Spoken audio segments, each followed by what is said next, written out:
All right, we are back talking Cabo real estate. This is going to be a market update for 2023, and I'm looking at the year-over-year comparison right here. This is going to be January 1st, 2023 to April 10th, 2023, and we're going to compare that to that same period in 2022. And before I get into this, a lot of people beginning of the year are talking about recession. They're talking about the Silicon Valley bank crisis and failure and how that contagion is going to go. We're talking higher interest. So we're talking generally people are very pessimistic on the real estate industry in general. I'm on record last year saying that I thought this year was going to be just like 2022, which was basically another record year. 2021 and 2022 have been record-breaking years for Cabo.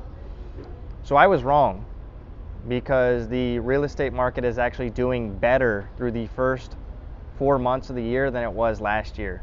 So everybody's talking about all this fear. Well, that's not really translating into fear in our market. As a matter of fact, I'm going to go over some facts and show you just how the market is doing here.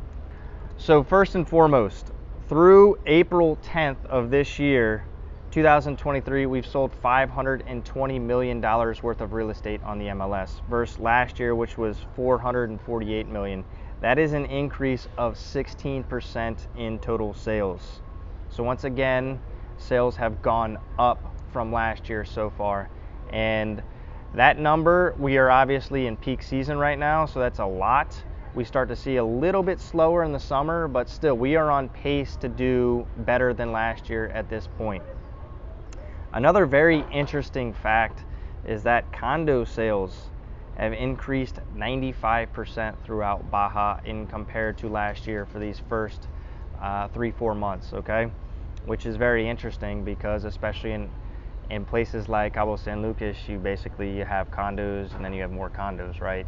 So we're starting to see more and more condos. I think this is a function of the price of land increasing. Land has gotten very expensive too, depending on where you're looking.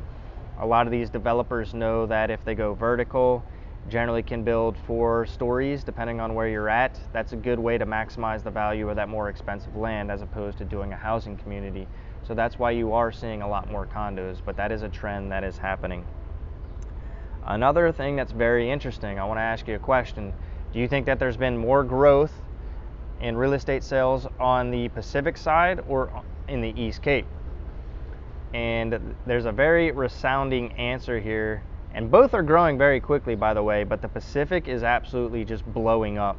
And when I talk about the Pacific side, I'm going to talk about basically in Cabo San Lucas, you have on the Pacific side, you have Quivira Golf Course, then you have Diamante, and then you have Rancho San Lucas. So we're talking above that, starting basically rolling hills all the way up to Magriño, Todos Santos, Pescadero, Cerritos. You're starting to see that area just do very well, and that can happen for a lot of reasons.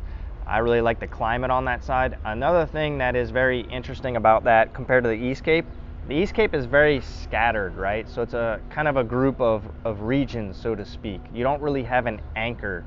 Where on the Pacific side, you do have the anchor of Todos Santos, Pescadero, this very like hip, quaint, authentic town that has art, that has restaurants and things like that. So you're basically seeing the growth go up from Todos Santos, north to like Playitas, and then south to Magriño, Cerritos areas and things like that. But that's something that's very interesting to see. It's something that I've been saying for a while. The Pacific side is very desirable.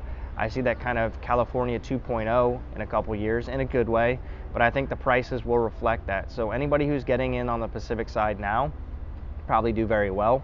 You could say that for a lot of the Baja.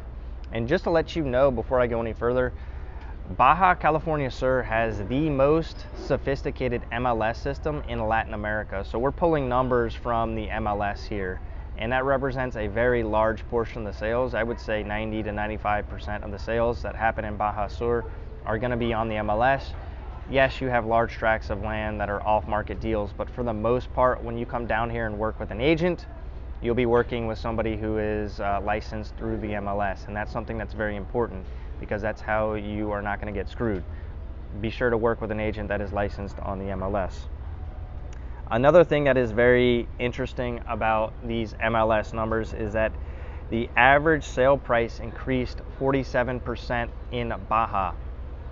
So once again, we have people talking about recession, inflation, rising interest rates. Well, Baja just seems to be on fire, and people have been sitting here saying that they're going to wait for the bottom to fall out. Well, not only have they not been waiting, but they've started to see price increases as well. So, and I see this all the time. People will come down here and they'll say, well, we almost bought 10 years ago, and obviously we know where prices have gone from then to there.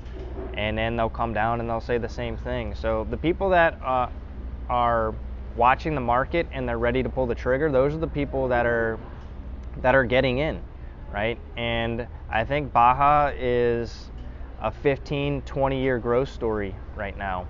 So there's a ton of land here, there's a ton of opportunity, and that's really the market update for the first trimester of 2023.